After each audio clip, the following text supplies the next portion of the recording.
a good prediction effect always seems remarkable. This prediction, however, just seems utterly impossible.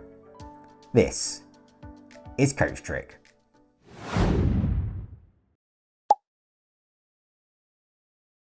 Welcome back to another CoachTrick tutorial. Cards on the table. This has got to be one of the most incredible prediction effects that you can perform, and even better, it does all of the work for you. It's entirely self-working, can be performed with a shuffle deck, and requires absolutely no setup. And remember, it's not just about the tricks. Stick around to see how magic can help you unlock your own incredible potential. Okay, let's jump into it. Grab a deck and let's go. Okay, so as ever, let's just kickstart by taking a look at the effect itself. And this is going to be a remarkable prediction. And we're going to start with a shuffled deck. So you can just hand the cards to the spectator.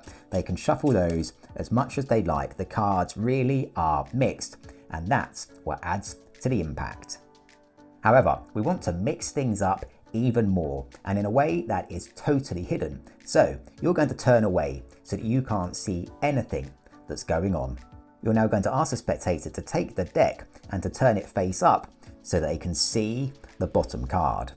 Now ask the spectator not to name this card, but just to silently note its value. So here we can see it's a 3, and then to deal this card face down onto the table. You're now going to ask the spectator to deal some more cards on top of this card so that this pile adds up to 12. So in this instance, the value of this card is a 3. The spectator is going to deal 9 more cards on top of it. So 1, 2, 3, 4, 5, 6, 7, 8, 9. Now ask the spectator not to count aloud and to do that as quietly as possible so that you also can't hear anything that's going on. You're now going to ask the spectator to repeat that with the next face-up card, to silently note its value, so here we can see it's a 2, and to deal this card face down onto the table. And once again to deal some more cards on top of this card, so this pile adds up to 12. So in this instance we have a 2, the spectator will deal 10 more cards on top. So 1, 2, 3, 4, 5, 6, 7, 8, 9, 10.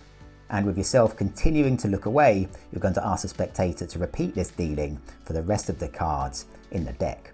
So the next face-up card is a 4. They'll deal this card face down, and they'll deal 8 cards on top of this card, so this pile adds up to 12.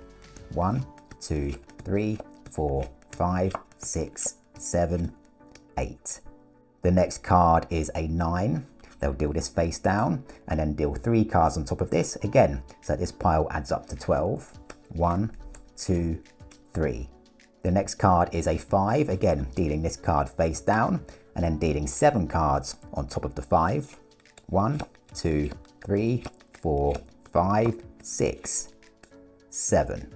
The next face-up card is a queen. Now all picture cards count for 10, so they'll deal this card face down and then 2 on top of it, so this pile adds up to 12. 1, 2. Another queen, again that counts for 10, so they'll deal this card and then 2 on top of the queen. 1, 2. The next face-up card is a 7, so the spectator will deal this card to the table and then 5 cards on top of the 7, so this pile adds up to 12. So 1, 2, 3. Now in this instance we don't have enough cards left, so ask the spectator just to place these cards to the side as spares.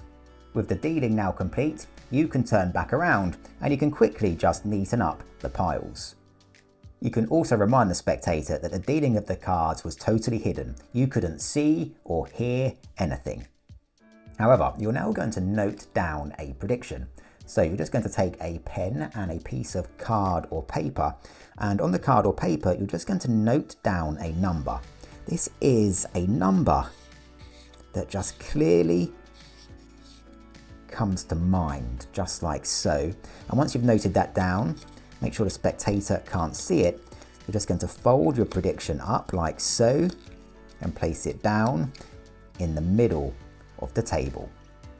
At this point, you can just quickly recap what's happened. from a shuffled deck, the spectator has dealt random piles of cards. You couldn't see or hear anything. There is absolutely no way that you could know what cards would be dealt or where those cards would be dealt.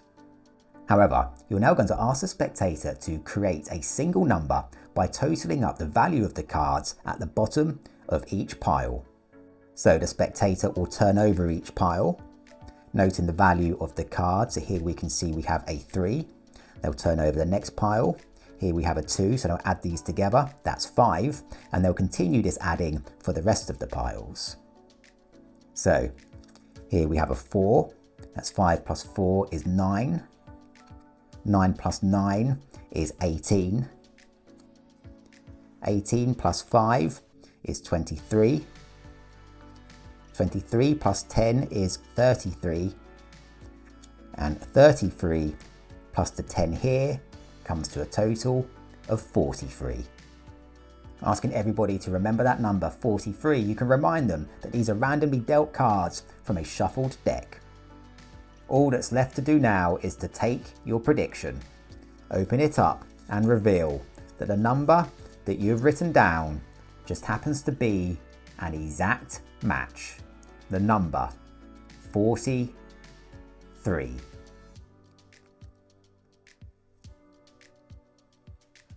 An amazing prediction that's also super easy to perform, so stick around because now I will show you exactly how it works. Okay, so let's take a look at the secret to this effect. Now, you really do start with a shuffled deck. The spectator can shuffle the cards as much as they like. It all adds to the impact. At this point, you're going to turn away and make sure you can't see anything that's going on, and you're just clearly going to provide instructions to the spectator. Ask the spectator to turn the deck face up and to silently note the value of the bottom card. In this instance, we can see it's an 8. Ask the spectator to deal that card face down onto the table.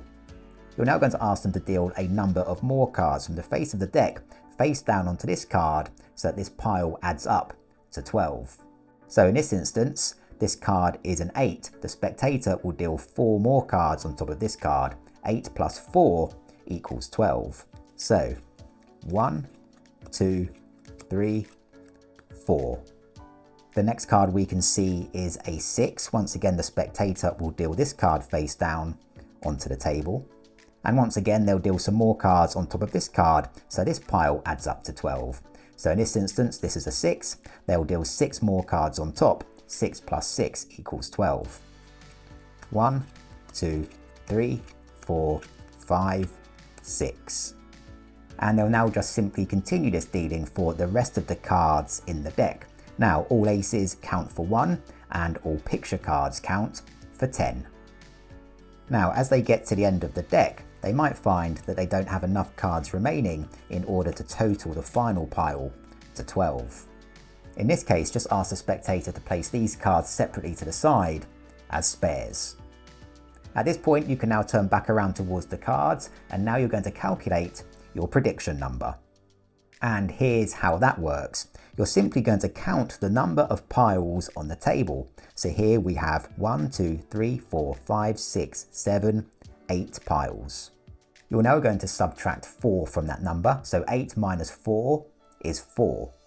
You're now going to multiply that number by 13. So 4 times 13 is 52. Now, if you happen to have any spare leftover cards here, you're now going to add your total to the number of cards here.